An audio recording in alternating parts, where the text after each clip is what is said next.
Perkenalkan, kami dari SMK Bina Prestasi dari kelas 10 TKJB. Saya Muhammad Hafiz Genaro. Saya Seva Bramantia. Saya Jerry Widiawan. Saya M. Rizky Abdillah. Saya Leva Menula Fandi. Saya Muhammad Rafif Hadian. Saya Bagus Permadi. Sudah, Pak. Di sini kami akan mengerjakan tugas sejarah tentang makam pahlawan. Tapi dipanggil Pak Toto. Saya di sini udah mau masuk 12 tahun. 12 tahun jalan, dan saya memang yang memberikan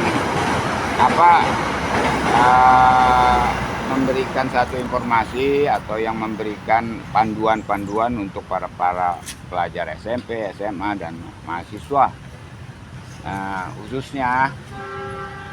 Tapi kalau yang untuk TK biasanya kita bikin gelar gitu kan, gelar. Kalau untuk SD, SMP ya kita bikin kayak studi atau perbandingan interview gitu.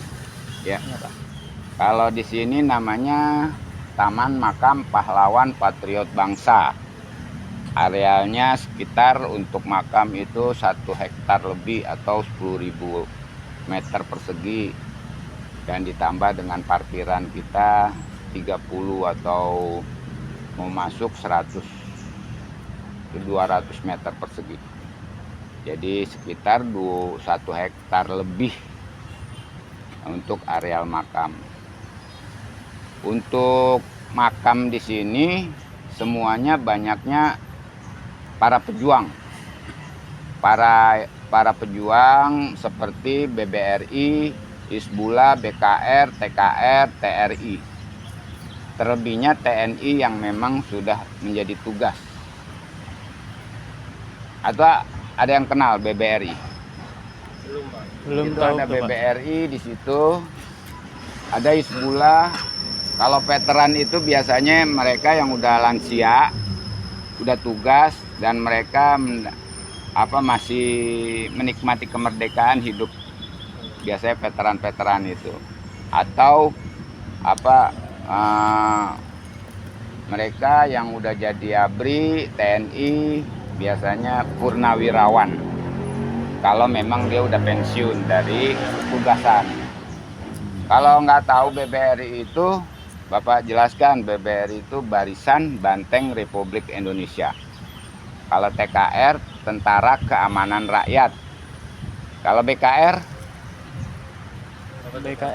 belum tahu tuh, Pak. Wah, kalian sejarahnya di mana?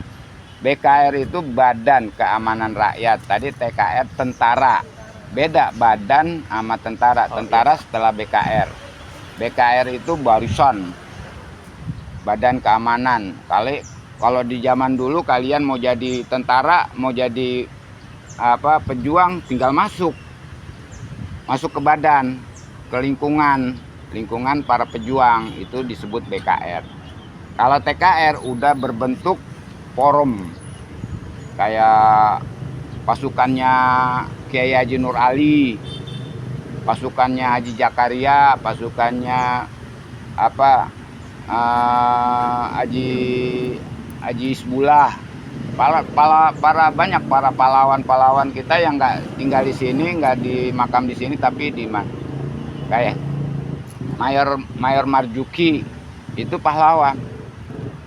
Kalian lihat jalannya Asibuan, itu pahlawan. Kuburannya di belakang Al-Barkah, alun-alun, enggak di sini. Mayor Marzuki juga enggak di sini. Itu banyak yang di sini, tapi tidak ada yang di sini. Kalau Kapten Jakaria ada di sini, yang memimpin pemberontakan, yang memimpin pasukan, yang memimpin pembantaian di Kali Bekasi. Itu Kapten Jakaria. Nah, terlepas ini nama-nama para pahlawan kita, para pejuang kita, sebanyak 247 pahlawan. Ya, ada yang udah jadi TNI, ada yang belum. Baru BKR, TKR, dan TRI. Mereka yang udah jadi TNI ya udah masuk angkatan Matra, kayak angkatan laut, angkatan udara, angkatan darat, AD, AL, AU, dan kepolisian. Di sini ada sebagian yang memang pahlawan tak dikenal. Itu mereka berjuang, gugur tapi tak tahu namanya siapa. Itu namanya pahlawan tak dikenal.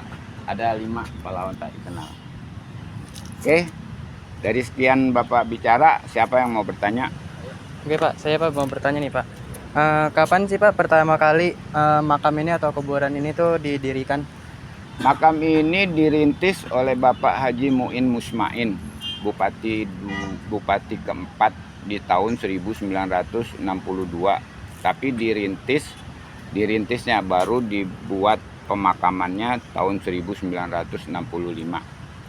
Diperbaikinya tahun 70 sampai sekarang. Perbaikan sampai Bupati Haji Jamhari memberikan renovasi yang besar-besaran. Nah, akhirnya seperti ini. Itu baru diresmikan tahun 92-95 oleh Bapak Haji Jumhari. Itu renovasinya. Kalau perintisannya dulu di tahun 1965 itu oleh Bapak Haji Muin Musmain, Bupati tingkat 2, Bupati yang keempat. Tahun 62 dulu. 65. Ya. Iya Pak. Baik Pak, terima kasih Pak. Ini ada pertanyaan selanjutnya, paling dilontarkan oleh teman. Jadi saya ingin bertanya Pak, apa arti dari bangunan Tugu Besar di makam sebelah sana Pak? Itu pilar. Oh. Itu pilar itu bentuknya ada 5. Filsafatnya kita masuk ke 5 dasar. Karena yang kecil itu buat tugu, yang kecil itu nggak masuk dalam arti, tapi yang tinggi itu masuknya ke 5 dasar. Dulu bentuknya bambu runcing, karena di sini moto Bekasi itu patriot dengan semangat bambu runcing. Karena Bekasi kota itu simbolnya bambu runcing. Nah, semua makam bentuknya 5 pilar karena melambangkan 5 dasar Pancasila. Itu filsafatnya ke situ. Kita kalau kecil gedenya itu cuman variasi, jangan dibuat kecil, kok ada yang kecil ada yang gede. Itu karena kalau gede semua jelek. Tapi ya dibikin bagus, rata, biar ada variasinya, biar ada variasinya bagus. Tapi itu filsafatnya ada 5 dasar Pancasila dan dilambangkan dengan Garuda. Gitu. Kita simbolnya Garuda dengan Bhinneka Tunggal Ika, beragam satu, berbeda satu, bersuku satu, bersuku-suku tapi satu, beragam-ragam agama tapi satu, Indonesia. Itu. Oke, selanjutnya Kalian pertanyaannya. Batak, ada Sunda, ada Sumatera, ada Jawa, ada ini, tapi dalam satu bentuk itu.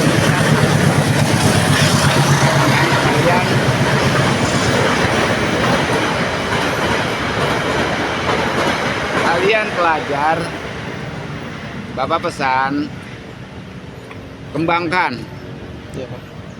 pendidikan kamu, kembangkan prestasi kamu. Jangan bikin aur di jalan, jangan bikin kacau di jalan, atau jangan bikin rusak di jalan. Tapi kembangkan jiwa kita untuk prestasi. Pak, saya ingin bertanya, apa arti lukisan yang ada di depan makam pahlawan itu? Kalau arti lukisan yang ada di makam pahlawan itu harus Bapak satu persatu ke sana. Ya nanti. Jadi ini apa, ini apa, ini apa, ini apa. Gitu. Kalau lukisan ya, kalau Bapak ceritain nanti kalian mana, ini mana, ini mana. Harus satu-satu jalan. Nanti kita jalan, kita ceritakan gambaran-gambarannya. Ada lagi? Apa faktor yang mempengaruhi perkembangan dan pelestarian pemakaman sejarah di Bekasi dari masa kolonial hingga masa era modern? Kalau masa-masa kolonial itu adalah masa perjuangan. Mereka yang gugur, mereka akhirnya menikmati kemerdekaan dan meninggal di saat usia-usia mereka senja, tapi tetap mendapatkan fasilitas di makam. Karena yang dimakamkan di sini belum tentu orang semua, maksudnya orang-orang tertentu. ada kriteria yang boleh dimakamkan di sini. Mereka yang berjasa dalam perjuangan, berjasa dalam kenegaraan, seperti mendapatkan rencana republik, nararia, gerilya. Itu bintang-bintang mereka yang memang dapat jasa di sini. Itu andil dia. Setiap kita berjuang pasti dapat piagam, dapat penghargaan. Nggak mungkin kalian prestasi lulus terus nggak dapat penghargaan. Penghargaan kamu apa? Ijazah. Iya kan? Itu ijazah kamu. Kalau jebol ya itu diri kamu. Tapi kalau di ijazah kamu bagus prestasinya, kamu dapat peringkat namanya ranking 1, ranking 2, ranking 3. Itu. Iya kan? Iya. Selain dapat penghargaan dari guru, kamu prestasinya bagus, itu pejuang juga gitu. Kalau dia berbagus, dia dapat penghargaan dari jasa-jasanya dari pemerintah. Itu aja. Pertanyaan selanjutnya akan ditanyakan oleh teman saya. Apa saya mau nanya, bagaimana kondisi lingkungan makam pahlawan? Kalau kondisi ya kalian yang lihat seperti ini, tertata rapi. Cuman kalian jangan melihat sampah kayak gini ya, karena petugas kalian kita itu sebatas kemampuan. Ada yang memang nanti suatu saat rapi, ada suatu saat masih banyak sampah. Itu lingkungan. Nah, lingkungan di sini kita ada di Bulak Kapal, di bantaran rel, dan di sini adalah gerbang perjuangan. Dari Jakarta ke Jawa itu arealnya lewat sini. Itulah disebut Bekasi itu gerbang perjuangan. Sebelum dia masuk ke Jakarta lewat Bekasi dulu. Ya? Ya. Itu. Selanjutnya akan disampaikan oleh Jerry. Makam pahlawan. Itu. Iya. Maksudnya pertanyaan itu. Yaitu para pejuang, para pejuang-pejuang kita, para suhada kita yang mendapatkan legitimasi jasa.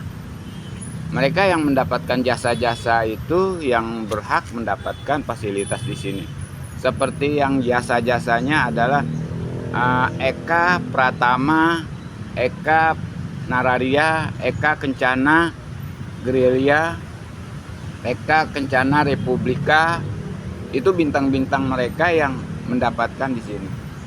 Kalau yang kagak punya piagam atau bintang jasa yang itu, salah satu itu, mereka belum bisa mendapatkan. Bukan nggak bisa, belum bisa mendapatkan fasilitas di sini. Tanah kebanyakan, dan mereka arogan terhadap para penduduk kita, rakyat kita. Akhirnya rakyat kita dijadikan budak-budak oleh kaum etnis Cina itu ya. Karena mereka berkuasa, karena dia jadi tuan tanah. Ini gambarannya. Mereka kalau yang memang melawan atau tidak patuh pada kaum Cina atau para penjajah sekutu, mereka akan disiksa. Ini mirisnya rakyat kita di zaman kaum Cina. Ini zaman-zaman di sebelum 45 ya.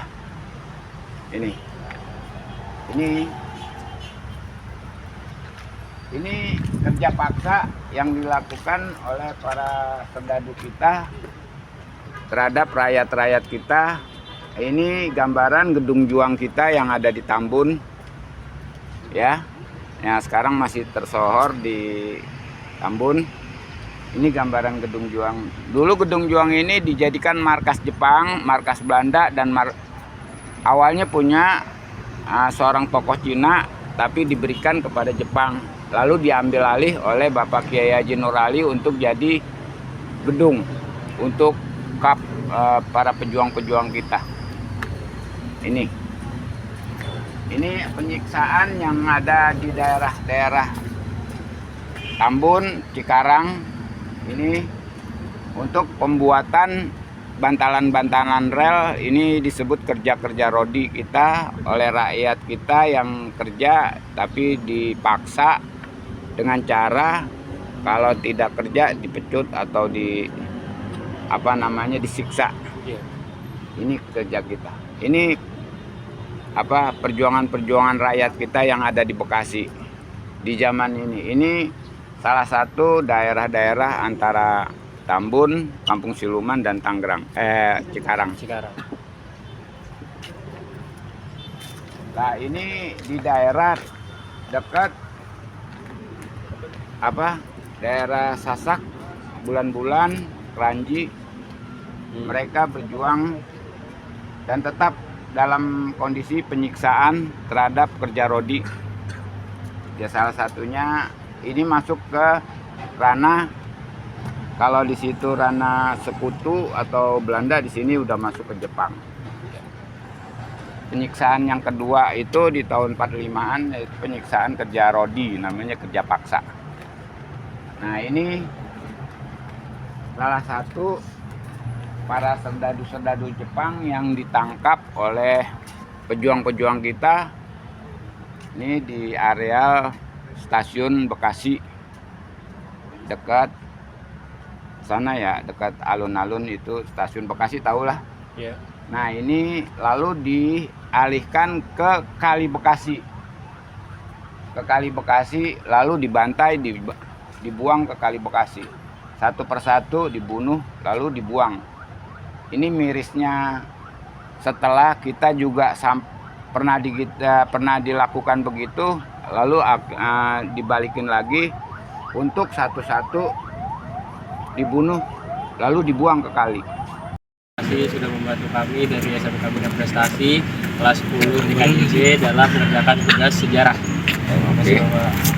Jadi saya kasih saran saya untuk bahwa sesuatu yang kalian lakukan harus bermanfaat untuk masyarakat. Ya, kalian belajar tuh bukan buat diri kalian. Kalau buat diri kalian tuh nanti nggak penting. Kita punya ilmu apa? Nggak penting kalau nggak ditampilkan ke masyarakat. Ya, kita punya ilmu apa juga? Kita punya ilmu matematika, tapi kalau nggak ditampilkan nggak ada manfaat. Itulah kalian belajar untuk masyarakat, manfaat banyak orang. Ya, bukan ya. Kita hanya sebatas imbalan. Kita kerja dapat ijazah, kita kerja kalau tanpa imbalan kita pasti dapat imbalan. Itu aja peran saya.